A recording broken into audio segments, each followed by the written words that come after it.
여러분 요즘 어떻게 잘 살고 계십니까? 사실 요즘 우리나라 자살 사망자 수가 작년보다도 더 많이 늘었다고 합니다. 중앙자살예방센터에 따르면 올 1월 달에만 자살한 사람이 936명, 2월 달에는 933명, 3월 한 달 동안에 자살한 사람이 1224명, 이렇게 증가세를 계속 보여지게 되는데, 코로나19가 만약에 끝이 나게 되어지면은 사회적 경제적인 상황이 나아지고 나면 개인적 여건이 개선되어지지 않는 사람들은 자살이 더 늘어날 그런 전망이라고 합니다. 여러분, 한 달에 1200명이 자살해 죽는다. 그러면 하루에 여러분 얼마나 죽습니까?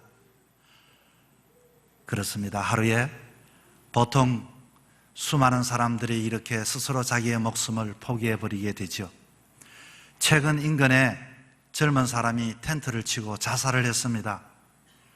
나이가 39, 그리고 어린 두 자녀가 있고, 알고 봤더니 그 젊은 그 가장에게는 1억의 빚이 있었다고 합니다.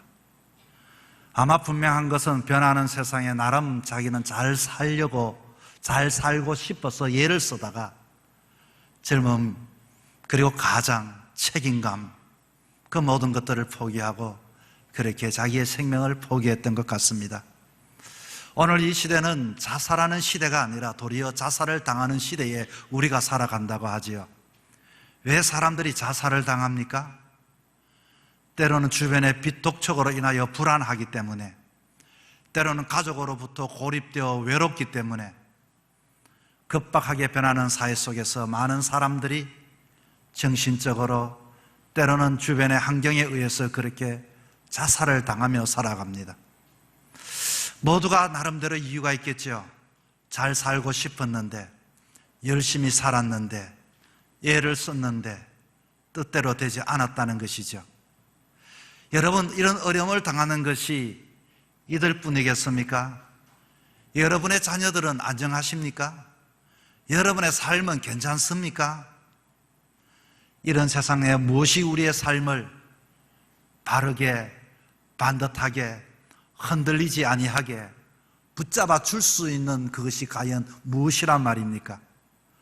어떻게 하면 이 흔들리는 세상, 급변하는 세상 속에 내 영혼을 살리고 내 인생을 잡아줄 수 있는 그와 같은 것은 어디에 있을까요?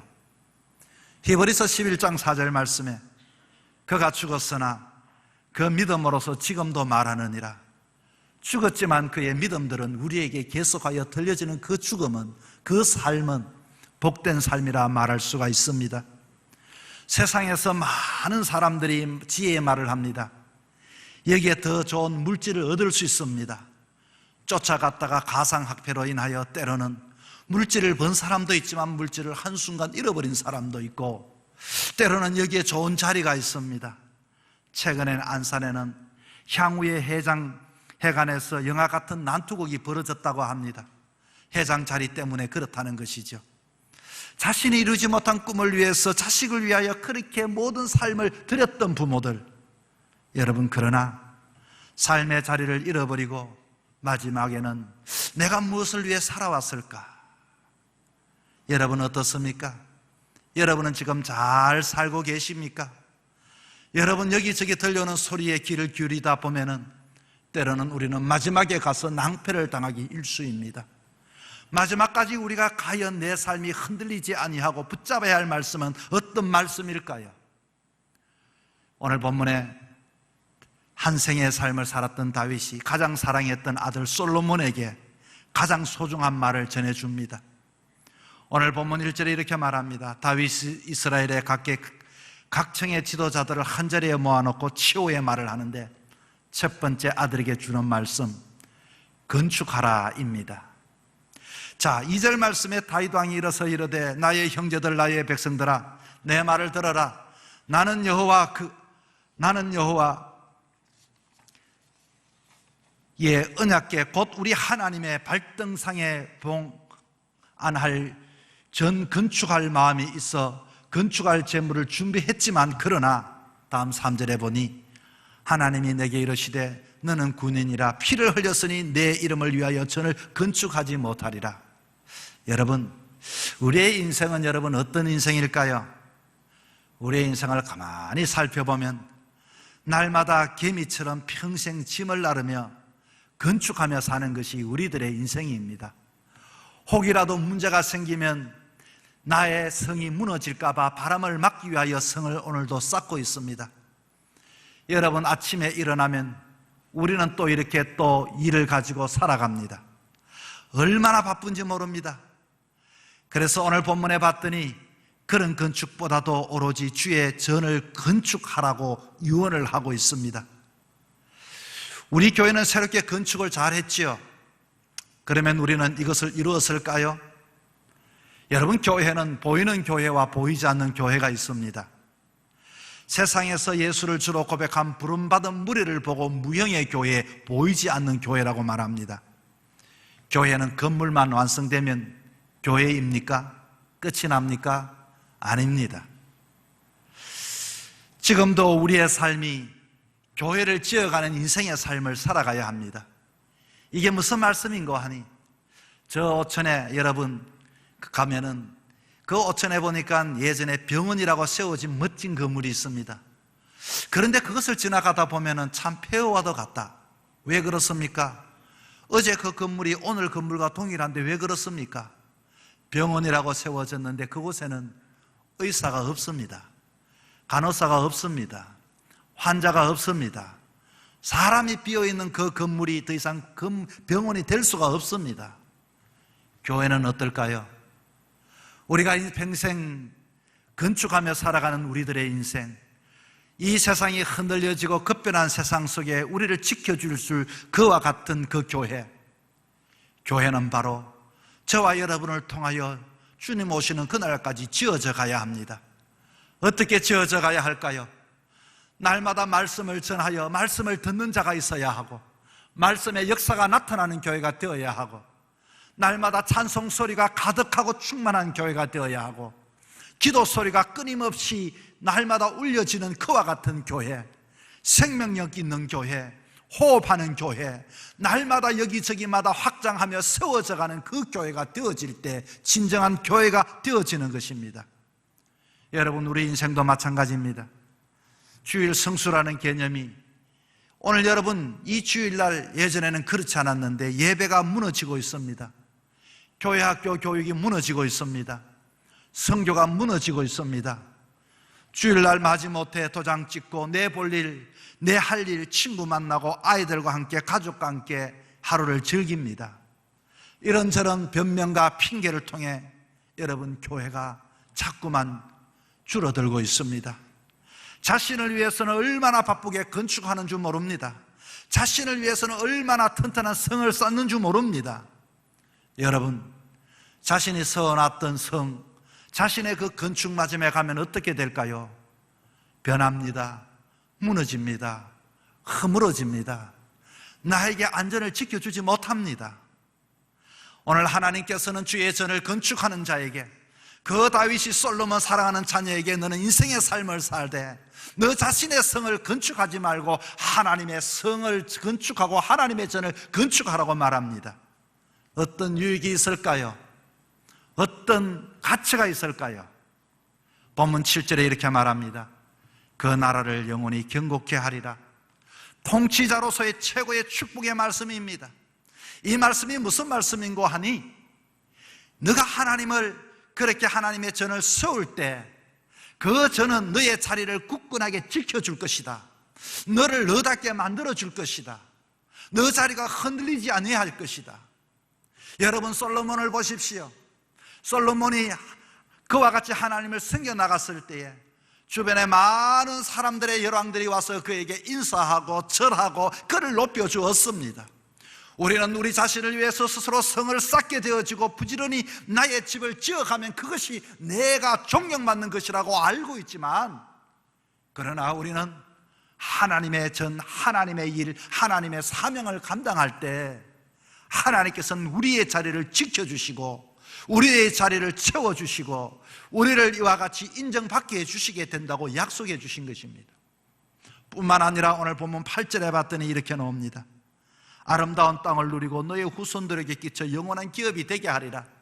너뿐만 아니라 너의 자녀들에게도 아름다운 땅을 누리게 하고 후손들에게도 영원한 기업이 되도록 그와 같이 복을 주겠다라고 하나님이 약속을 하셨습니다. 모두가 자식을 위하여 모든 에너지를 다 썼습니다. 시간을 썼고 물질을 썼고 생애를 썼습니다. 그렇게 쏟아서 성을 만들고 자식에게 주기를 원합니다. 진작 우리의 자식이 그것을 지켜낼까요? 그것이 우리의 가정을 행복하게 해줄까요? 하나님 앞에 예배하는 자, 하나님 앞에 기도하는 자, 신앙을 잃어버리지 아니하고 하나님의 교회를 세워가는 자에게는 당대의 자신뿐만 아니라 자녀들에게도 복을 주시고 기업을 허락해 주신다고 약속하셨습니다. 다윗은 자기가 산전수전을 다 겪으면서 마지막 생명 다하며 사랑하는 아들, 귀한 아들 솔로몬에게 너의 인생의 삶을 여기저기 허비하지 말고 하나님의 전을 짓고 하나님의 나라를 세우는데 초점을 맞추라고 말하고 있습니다. 뿐만 아니라 9절에 이렇게 말합니다. 너가 저를 찾으면 만날 것이요. 이게 뭡니까? 너가 때로는 삶을 살다가 힘들고 어려울 때 나에게 와서 기도하게 되어지면 내가 너의 기도를 듣고 축복해 주시리라 약속해 주신 것입니다. 성전은 하나님과의 만남의 장소입니다. 여러분, 이 땅에 내 힘으로 살아갈 수 없습니다. 내가 계획을 잡았다 할지라도 한순간 부도가 나는 인생, 여러분 자신은 열심히 살았지만 보장해 주지 못합니다. 내 마음대로 되지 않습니다. 그러나 우리에게는 하나님이 계십니다. 어디서 하나님을 만나야 할까요? 하나님이 계시는 성전 만남의 자리, 그 하나님의 자리, 하나님을 만나는 그 자리를 넓혀가며 세워가는 저와 여러분이 되기를 주의 이름으로 축원합니다. 두 번째는 아버지 다윗이 솔로몬 아들에게 주고자 싶어 했던 말은 바로 알라, 하나님을 바로 알라입니다. 오늘 지식의 홍수 속에 우리가 살아갑니다. 잠시라도 우리가 지식을 정보를 듣지 못하면 우리의 삶은 뒤처지게 되어지지요. 세상에서 때로는 사람들과 저 사람을 만나면 이익이 될 줄 압니다. 그래서 때로는 강과 썰개를 빼어주고도 사람을 만납니다. 나한테 이익이 된다면 어떻게 하든지 알고 지내려고 애를 씁니다. 거기에 바쁩니다. 그러나 여러분 어떻습니까? 정말로 우리의 만남이, 정말로 우리의 그 알미 우리를 보장해 줄 것 같습니까? 여러분의 부모, 여러분에게 부모나 여러분의 형제도 마찬가지입니다. 이해관계, 이익관계, 재산관계, 물질관계가 있으면 부모도 부모가 되지 못합니다. 형제도 한순간 형제가 되지 못합니다. 그 형제끼리도 분쟁이 나고 다툼이 나고 얼마나 아픔을 간직하며 살아가는 사람들이 많은지 모릅니다. 다윗은 누구를 알아라고 합니까? 너는 너 아비 하나님을 알고. 다윗은 아들 솔로몬에게 하나님을 너 바로 알기만 알면은 너는 정말로 성공한 인생이라고 이렇게 가르쳐 주고 있습니다. 오늘도 하나님의 사람들은 하나님을 믿으면서 하나님이 누군지 모르고 믿습니다. 안다는 것은 무슨 말입니까? 안다는 것은 이성적인 그 아는 것이 아니라 경험하고 체험하는 것이 안다는 것입니다. 다윗은 마지막 세상을 떠나는 임종의 순간 자기가 알았던 그 하나님, 여러분 전생애를 통해 체험한 그 하나님을 아들 솔로몬이 깊이 깨닫기를 원했습니다. 그래서 잠언은 이렇게 말합니다. 하나님을 아는 것이 모든 지식의 근본이라고 말을 합니다. 여러분 하나님을 알게 될 때 어떤 일이 일어날까요? 하나님을 알게 되는 사람, 하나님을 체험되어지는 증거가 있습니다. 하나님을 알게 되면 여러분 먼저 자신에게 눈을 뜨게 됩니다. 아, 나는 연약한 사람이구나. 나는 죄인이구나. 나는 부족하구나. 나는 정말로 인생의 삶 하나님이 계셔야 하는구나. 하나님이 붙잡아 주셔야 하는구나. 여러분 그와 같은 은혜가 여러분에게 있기를 바랍니다. 매 순간순간 하나님을 의지하고 하나님을 붙잡는 하나님을 아는 삶은, 하나님을 알기만 한다면 자기 자신이 죄인임을 알고 자기 자신을 깨닫게 되는 것입니다. 그리고 하나님을 알게 되면 이웃을 알게 됩니다. 내가 잘 되어야 하고, 내가 출세해야 되고, 내가 가져야 하고, 내가 움켜쥐어야 하고, 내 주머니가 채워져야 하는 인생이 아니라 하나님이 나에게 이웃을 주셨구나, 섬기라고 주셨구나, 돌보라고 주셨구나, 나누라고 주셨구나. 하나님을 알게 되어지면 이웃이 보여지게 되는 것입니다. 여러분, 그런 은혜가 여러분에게 있기를 바랍니다. 다윗은요, 하나님을 어떻게 알았을까요? 어떻게 체험했을까요? 그렇습니다. 다윗이 우리의 아내 밧세바를 범했을 때에, 그때 자기는 꼭꼭 사람들이 모르면 죄가 아니라고 생각했습니다. 나단 선지자가 다윗에게 나와서 예화를 들면서 이와 같이 그 다윗 왕에게 회개를 촉구했습니다. 그럴 때 다윗은 자기 자신이 죄인임을 깨닫고 하나님 앞에 두 손 들고 용서를 구했습니다. 다윗에게 하나님은 용서해 주시는 하나님이었습니다. 여러분, 하나님을 알게 되면은 용서받지 못할 죄가 없다는 것을 알게 됩니다. 누구든지 주님 앞에 오면 세상의 아버지들은 우리를 이와 같이 때로는 잘못했을 때, 야, 이면 끊자, 이렇게 말한다 할지라도 하나님 아버지는 우리를 용납해 주시고 받아주시고 안아주시고 이해해 주시고 용서해 주시는 하나님이십니다. 다윗은 그것을 경험했습니다. 그것뿐만 아니라 시편 23편에는 다윗은 여호와는 나의 목자시니 내게 부족함이 없도다. 내가 사망의 음침한 골짜기로 다닐지라도 해를 두려워하지 않는 것은 주께서 나와 함께 하심이라. 주의 지팡이와 막대기가 나를 안위하시나이다. 인도하시는 하나님을 알았습니다. 여러분, 혼자 세상 길을 걸어가지 마시기 바랍니다. 하나님은 나를 인도하시는 하나님이다. 사망의 음침한 골짜기를 다닌다 할지라도 주님께서는 나와 함께 주실 뿐만 아니라 막대기와 지팡이를 가지고 지팡이로서 톡톡톡 이 길로 가라 인도하실 뿐만 아니라 적이 나타날 때는 막대기로 막아주시고 보호해 주시고 나의 길을 인도해 주시는 하나님임을 다윗은 알게 되었던 것입니다. 그 하나님을 솔로몬이 너도 알았으면 좋겠다, 그렇게 말을 하고 있습니다. 알기 위해서, 배우기 위해서 여기저기 시간을 이와 같이 낭비할 수도 있지만 먼저 알아야 할 것은, 우리는 하나님을 먼저 알기만 한다면 우리는 하나님을 떠나지 않습니다. 뿐만 아니라 다윗이 알았던 하나님은 승리케 하신 하나님을 알았습니다. 그렇게 힘들고 어려웠지만 마지막에 승리를 주신 하나님, 오로지 다윗에게 다윗의 그 왕자를 지켜주셨던 하나님, 여러분에게도 그와 같은 하나님의 은혜가 있기를 축원합니다. 여러분의 인생의 삶을 살아가면서 정말로 하나님을 알기만 한다면, 여러분, 예수 믿으면서도 사랑과 친한 것도 귀하지만은 정말로 하나님을 알고 하나님을 붙잡는 저와 여러분 되기를 축원합니다. 셋째는, 이 다윗 왕이 아들 솔로몬에게 주고 싶었던 것은 기쁨으로 성결하입니다. 여러분, 우리 인생은요, 평생을 일하며 살아가는 것이 우리 인생입니다. 여러분, 왜 그렇습니까? 여러분의 자녀를 공부를 시키지요. 야, 너 훌륭한 사람이 되어라, 너가 의사 되어라, 너가 교수 되어라, 너는 정치가가 되어라. 그렇게 훈련을 시키고 외국어도 시키고 음악도 가르치고 막 투자를 합니다, 부모들이. 자, 그 왜 가르칩니까? 일꾼 만들려고 가르칩니다. 여러분, 사람은 이 땅에 일하며 살아갑니다. 이 세상에 일을 하되 중요한 것은 어떻게 일을 해야 할 것인가, 내가 누구를 위해서 일을 해야 할 것인가.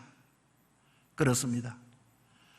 우리가 이 땅에 일을 하되 정말로 때로는 하나님을 위하여 섬기고 우리가 하나님 앞에 섬기는 삶을 살아가는 것을 잊어버리고 살아가는 사람들이 많이 있습니다. 오늘 본문엔 이렇게 말하죠. 섬기는데 온전한 마음과 기쁜 뜻으로 섬기라고 이렇게 말을 합니다. 여러분, 온전이 뭡니까? 온전이라고 하는 것은 내 마음과 내 손발이 같은 마음을 가지는 것이 온전이라는 단어입니다. 봉사를 할 때 내 마음하고 손이 딱 같이 맞아야 되는데 마음은 하기 싫고 손은 봉사를 합니다. 왜? 뭐 사람이라는 것이 일 안 하고 살 수 있습니까? 일하니까 마음은 불평이 나옵니다. 원망이 나옵니다. 그러면 그 몸은 어떻게 될까요? 스트레스를 받습니다. 몸이 고장이 납니다. 일이 피곤합니다. 일이 하기 싫습니다. 하기 싫다고 안 합니까? 똑같은 시간 속에 일하고 어떤 사람은 기쁜 마음으로 일하고 온전한 마음으로 일했더니 그것이 유익이 되는데, 어떤 사람은 일을 안 하는 것이 아니라 하긴 하지만은 마지못해서 하는 사람은 얼마나 불행한 사람인지 모릅니다. 희생하고 나서도 그 마음이 병이 들고, 희생하고 나서도 그것이 기쁨이 없다면은 어떻게 그것이 우리의 인생이라고 말을 할 수가 있겠습니까? 오늘 본문에 또 보니 기쁨으로 이렇게 뜻으로 일하라고 했습니다. 자원하는 마음, 즐거워하는 마음으로 일을 해야 합니다. 여러분, 한마디로 마음에 우러나오는 자발적인 마음으로 일을 해야 되는 것이죠. 예수님께서 마가복음 10장 45절에도 인자가 이 땅에 온 것은 섬김을 받으려 함이 아니라 도리어 섬기려 하고 자기 목숨을 많은 사람의 대속물로 주려 함이라고 했습니다. 여러분, 우리들의 삶은요, 일하는 삶입니다. 세상에 일하지 않는 사람은 아무도 없습니다. 그러면 어떻게 일하라고 말합니까? 온전한 마음, 기쁜 마음으로 섬기라고 그 다윗 왕이 아들 솔로몬에게 그렇게 충고를 해 주고 있습니다. 오늘 우리들의 섬김은 여러분 어떻습니까?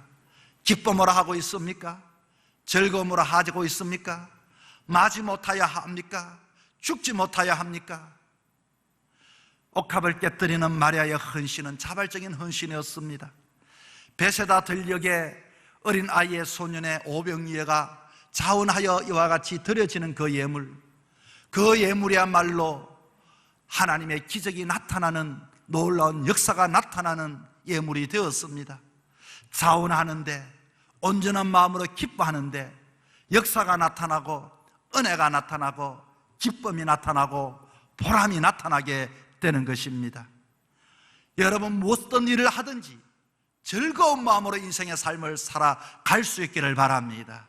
기쁜 마음으로 인생의 삶을 살아갈 수 있기를 바랍니다. 내가 왜 이런 일을 하나? 내가 왜 저런 일을 하나? 그렇다고 그 일을 하지 않습니까? 온전한 마음, 기쁜 마음으로 일을 하라고 이렇게 이야기를 합니다. 어린 시절 목동으로 일했던 다윗, 그리고서 이제는 왕이 되었던 다윗, 그 모든 일련의 가정 속에 솔로몬, 사랑하는 아들 솔로몬에게 주고 싶었던 인생의 역사를 정리하여 주고 싶었던 그 말씀, 사람들은 오늘도 우리는 주님 오시는 그날까지 건축하며 살아가는데, 자기를 지어가며 살아갈 텐데 과연 어디에 포커스를 두며 살아갈 것인가? 주의 성전을 건축하는 자로 살아가라. 그것이 가치가 있다. 뿐만 아니라 인생의 삶을 살아가되 무엇보다도 바로 하나님을 알고서 살아갈 때 하나님이 너를 도와주시고 하나님이 너를 역사하시고 하나님께서 너로 하여금 복을 주신다는 것을 가르쳐 주신 것입니다. 이왕 인간이 섬기고 헌신하고 봉사할 바에 기쁜 마음, 온전한 마음으로 한번 해보라. 그러면 후회 없는 인생을 살아갈 것이라고 말씀해 주고 있습니다. 사랑하는 성도 여러분, 마지못하여 인생을 살아가십니까? 절대로 그렇게 살지 마시기를 바랍니다. 무엇보다도 하나님 앞에 예배하는 자로, 무엇보다도 하나님을 알아가면서 섬기되 온전한 마음, 기쁜 마음으로 섬김으로 여러분의 인생이, 여러분의 날들이 복이 있는 삶을 살아가는 우리 모두가 되기를 주의 이름으로 축복합니다.